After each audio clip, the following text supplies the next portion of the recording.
ჩვენ გვაქვს ჩართვა რომელსაც მარიამ ადამია გაუძღვება და წარადგენს ანა ლაპიაშვილი. ანა გისმენთ. მორიგი საერთაშორისო ფორუმი და შემოგვიერთდება მარიამ ადამია. მთავარი თემა ამ შემთხვევაში კულტურისა და ინოვაციების სინთეზით ქვეყნის განვითარებაა და ღონისძიება საქართველოს პრემიერ-მინისტრი გიორგი კვირიკაშვილის გახსნის ფორუმის ფარგლებში კი იქმნება აზერბაიჯანის, სომხეთის, უკრაინის, მოლდოვას, ბელორუსისა და საქართველოს დელეგაციათა ხელმძღვანელების მიერ აღმოსავლეთ პარტნიორობის რეგიონში შემოქმედებითი ინდუსტრიების განვითარების თბილისის მანიფესტის მიღება, რაც ხელს შეუწყობს 6 ქვეყანას შორის რეგიონულ თანამშრომლობას.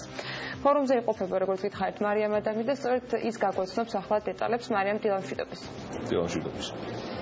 დილამშვიდობის. ანა ტექნოპარკში კულტურისა და დაცვის სამინისტროსა და ევროკავშირის ეგიდით იმართება ერთ-ერთი ყველაზე ფართომასშტაბური ფორუმი, რომელსაც ესწრება ევროკავშირის ელჩი საქართველოში ანა შერმანი, ხოლო ფორუმის სახელწოდება არის კულტურა და შემოქმედება, ინოვაციებისა და განვითარებისთვის. გარდა ამისა ესწრება სახელმწიფოს სტრუქტურის წარმომადგენლები. პროექტის მთავარი მიზანი არის და მთავარი სასაუბრო თემა არის საზოგადოებაში ცნობიერების ამაღლება კულტურისა და შემოქმედებითი ინდუსტრიის მიმართულებით.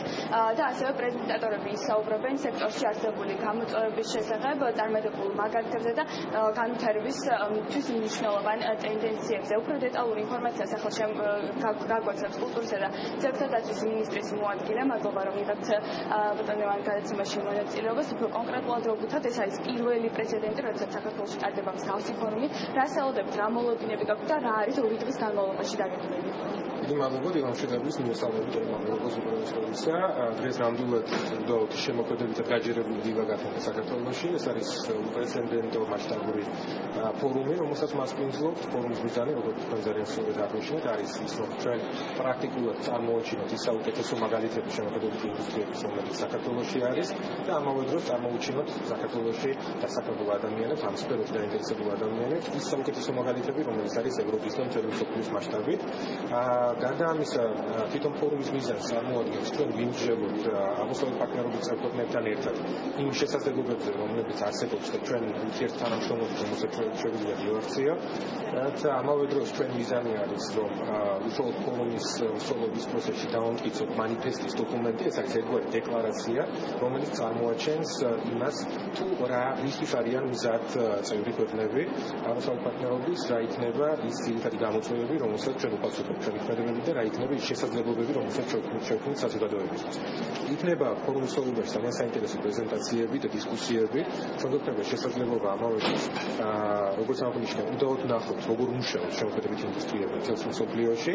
ამავე დროს სამინისტრო წარმოაჩენს კულტურის სტრატეგიის დოკუმენტს, რომელიც ჩვენ დავამტკიცებთ, როგორც თქვენ მოგეხსენებათ, პირველად საქართველოს კულტურის ისტორიაში და ასევე გზამკვლევს დოკუმენტს, რომელიც არის სადაც არის ასახული ის, თუ კონკრეტულად რა გაკეთდა უკვე შემოქმედებითი ინდუსტრიების ახალისების თვალსაზრისით, რას ვაპირებთ მომავალში რომ გავაკეთოთ და პერსპექტივები აქვს შემოქმედებითი ინდუსტრიების. და რაც მთავარია, ბუნებრივი კითხვა, რა სარგებლობები აქვს საბოლოო ჯამში შემოქმედებითი ინდუსტრიების და საზოგადოებაში.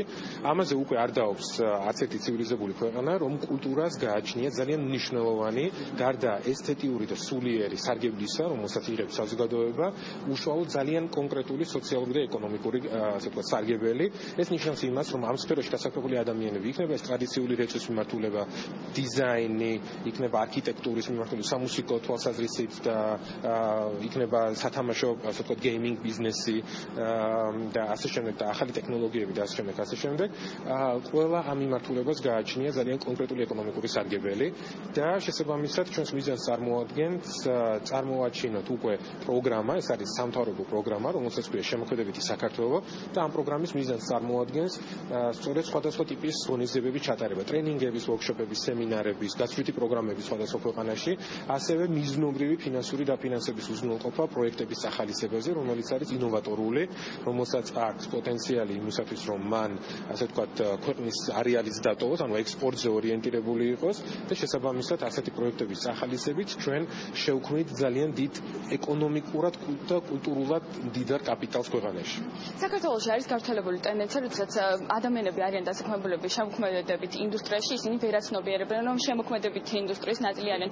მაყურებელს რომ გავუმარტოთ, რომელ სექტორს მოიცავს შემოქმედებით ინდუსტრია და რა უნდა გაკეთდეს, რომ ეს მიმართულება უფრო პოპულარიზებული გახდეს საქართველოში? დიდი მადლობა. პრაქტიკულად ყველა სფერო, რომელიც აქვს პირდაპირ პირდაპირ კავშირი კულტურასთან, არის დაკავშირებული შემოქმედებით ინდუსტრიებთან. თავარი არცი მდგომარეობს იმაში, რომ ჩვენ ერთი მხრივ დავაინტერესოთ კერძო სექტორი და ბიზნესი, რომ მან უფრო ეფექტურად გამოიყენოს შემოქმედებით ინდუსტრიები თავის საქმიანობაში და ამის ძალიან ბევრი მაგალითი გვაქვს, რომელსაც წარმოვაჩენთ ფორუმის დროს.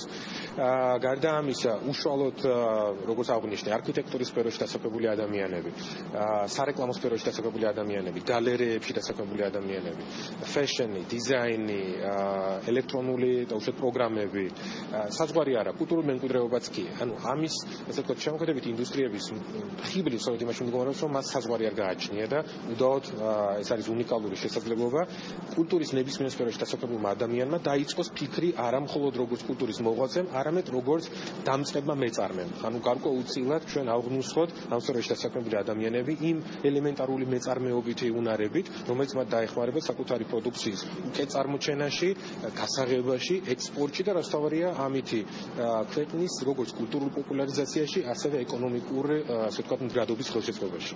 ეს არის პირველი პრეცედენტი, როდესაც საქართველოში მსგავსი ფორუმი ტარდება, გაგრძელდება თუ არა და რა შედეგებს ელოდებით, ანუ დასაქმდება თუ არა ამ ფორუმის შედეგად ადამიანები შემოქმედებენ. რა თქმა უნდა, ანუ ჩვენ უპირველეს ყოვლისა უნდა აღვნიშნოთ, რომ ძალიან მნიშვნელოვანია ჩვენ თანამშრომლობთ სხვადასხვა უწყებასთან. ეს არ არის მხოლოდ კულტურის სამინისტროს ზრუნვის საგანი და ობიექტი. საქართველოს ეკონომიკისა და მდგრადი განვითარების სამინისტრო არის ამ პროცესში ძალიან აქტიურად ჩართული, თბილისის მერია, საქართველოს განათლებისა და მეცნიერების სამინისტრო, სპორტისა და ახალგაზრდობის სამინისტრო, ანუ ეს უწყებრივი ზრუნვის საგანი არის. შემოქმედებით საქართველოს ყავს, როგორც ვთქვათ, მეურვე, სწორედ ეს ინსტიტუციები და ამის მიზანს წარმოადგენს, რომ ჩვენ მაქსიმალურად ბევრი შესაძლებლობა მივცეთ საზოგადოებას, რომ მათ გამოიყენოს შესაძლებლობები. პირდაპირ დაფინანსება იქნება ეს გარკვეული კონკურსების გზით, ტრენინგებში და სემინარებში და ვორქშოპებში მონაწილეობა, გასვით პროგრამებში მონაწილეობა, ასევე ისეთი სივრცეების შექმნა, სადაც ადამიანებს შეეძლებათ მისვლა და ამის უფასოდ გამოყენება. როგორც არის ტექნოპარკი მაგალითად, როგორც არის სტარტაპები, ინკუბატორები, აქსელერატორები, ჰაბები, თავისუფალი შეკრების ადგილები და ასე შემდეგ და ასე შემდეგ. სწორედ ამის, ასე ვთქვათ, ეს არის გულისცემა შემოქმედებითი ინდუსტრიების. სწორედ აი ამ გულისცემის, ასე ვთქვათ, პირველი მომსწრეები ვართ ჩვენ საქართველოში და ნამდვილად ვსურს, რომ დავანახოთ საზოგადოებასაც და ჩვენ შევიმეცნოთ, რომ კულტურა არ არის აერში გადაყრილი თანხა, რომ კულტურაში ჩადებული თანხა, ეს არის რეალურად ინვესტიცია, რომელსაც შეუძლია ძალიან მნიშვნელოვანი სარგებლის მოტანა ქვეყნისთვის, როგორც აღნიშნე, როგორც სულიერი და ესთეტიური, ასევე ეკონომიკური და სოციალური.